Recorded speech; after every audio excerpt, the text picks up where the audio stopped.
अस्सलाम वालेकुम दोस्तों, ये बात है 10 अप्रैल 1912 की। आरएमएस टाइटैनिक दुनिया का सबसे बड़ा और लग्जरियस जहाज़ अपने ज़माने का निकलता है अपने पहले सफ़र पे। ये जहाज़ साउथहैम्पटन इंग्लैंड से न्यूयॉर्क की तरफ जा रहा है। इस जहाज़ में हर किस्म के लोग बैठे हैं, बड़े बड़े इंडस्ट्रियलिस्ट और एक्टर से लेकर इमिग्रेंट्स तक, जो एक खुशहाल मुस्तकबिल की तलाश में अमेरिका जा रहे हैं।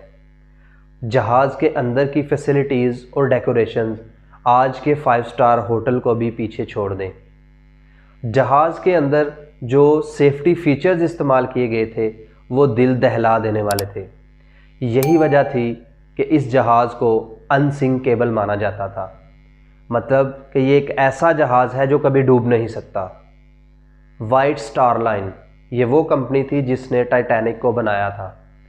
वाइट स्टार कंपनी के वाइस प्रेसिडेंट ने पब्लिक में आकर ये कहा था कि ये जहाज़ अनसिंकेबल है। पैसेंजर्स में, पब्लिक में और मीडिया में बहुत एक्साइटमेंट थी इस जहाज़ को लेकर। आखिर ये दुनिया का सबसे बड़ा 200 मीटर लेंथ और 50 मीटर से भी ज़्यादा हाइट वाला जहाज़ था। अपने पहले सफ़र के सिर्फ टाइटैनिक को अपनी पहली आइस वार्निंग्स मिलना स्टार्ट हो जाती हैं। ये वार्निंग कोई अनयूजुअल चीज़ नहीं है। समुंदर में सफ़र करने वाले जहाज़ अक्सर अपने साथ चलने वाले जहाज़ों को रेडियो वेव्स के ज़रिए ये सिग्नल देते हैं कि इस समुंदर में आइसबर्ग्स यानी बर्फ़ के पहाड़ मौजूद हैं। इन वार्निंग्स को रिसीव करने के बाद टाइटैनिक 2 दफ़ा अपना कोर्स तब्दील करता है, लेकिन अपनी स्पीड को कम नहीं करता। 21.5 नॉट्स यानी 40 किलोमीटर पर घंटे की रफ्तार से टाइटैनिक आगे बढ़ता रहता है। इस जहाज़ की command captain Edward John Smith संभाल रहे हैं। इन वार्निंग्स के सिर्फ 2 दिन बाद टाइटैनिक को मज़ीद 7 आइस वार्निंग मिलती हैं, लेकिन कैप्टन स्मिथ और इनका क्रू इन वार्निंग्स को इग्नोर कर देते हैं और टाइटैनिक की स्पीड कम नहीं करते। 14 अप्रैल 1912 जब टाइटैनिक को 7 आइस वार्निंग्स मिलती हैं, लेकिन टाइटैनिक अपनी स्पीड को कम किए बगैर अपने सफ़र को जारी रखता है। आहिस्ता आहिस्ता दिन गुजर जाता है और रात हो जाती है।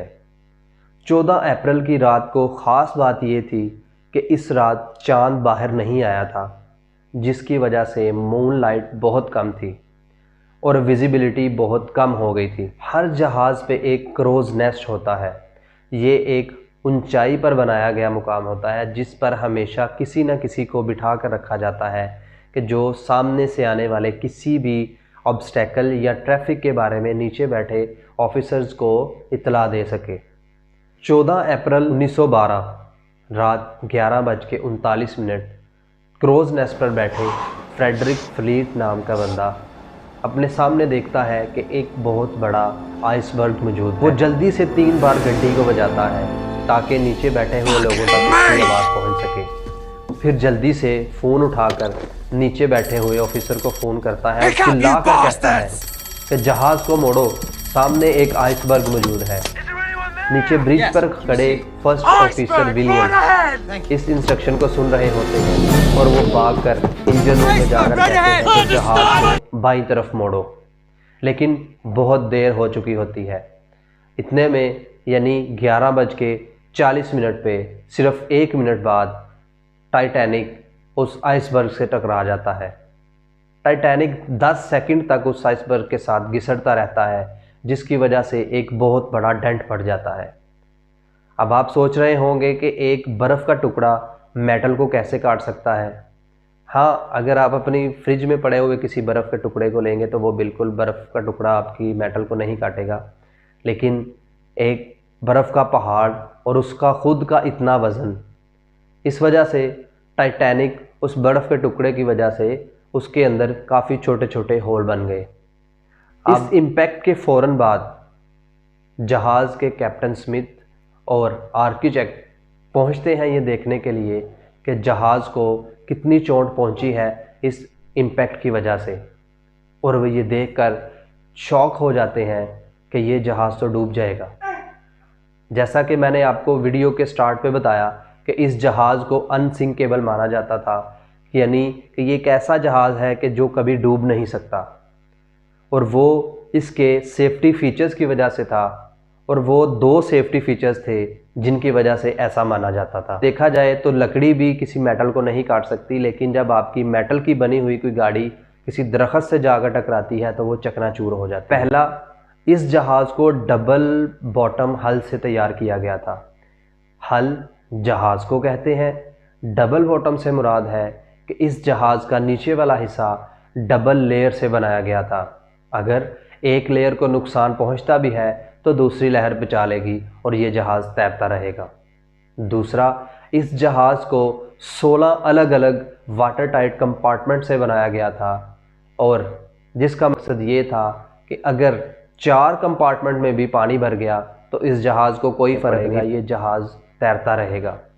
लेकिन आइसबर्ग के साथ ये इम्पैक्ट इतना ज़बरदस्त था कि इसकी वजह से जहाज़ के 6 कंपार्टमेंट ऑलरेडी ब्रीच हो चुके थे। इसका मतलब ये था कि ये जहाज़ अब डूब जाएगा, इसको डूबने से नहीं बचाया जा सकता। इस इम्पैक्ट के 20 मिनट बाद कैप्टन स्मिथ अपने क्रू को हुक्म देते हैं कि एक डिस्ट्रेस रेडियो सिग्नल भेजें। कैप्टन स्मिथ का क्रू 20 मिनट तक लगातार डिस्ट्रेस सिग्नल भेजता रहता है, लेकिन कोई भी जहाज़ उनका ये सिग्नल मौसूल नहीं करता। आखिर 20 मिनट बाद एक जहाज़ RMS कार्पेथिया इनके सिग्नल को मौसूल करता है और वो कहता है कि चलो टाइटैनिक को बचाते हैं। लेकिन यहाँ एक छोटा सा मसला है कि वो जहाज़ टाइटैनिक से 107 किलोमीटर दूर है। अगर ये अपनी टॉप स्पीड पर भी आएगा तो इसे टाइटैनिक तक पहुँचने में 3.5 घंटे लगेंगे। तो क्या टाइटैनिक 3.5 घंटे तक बच पाएगा?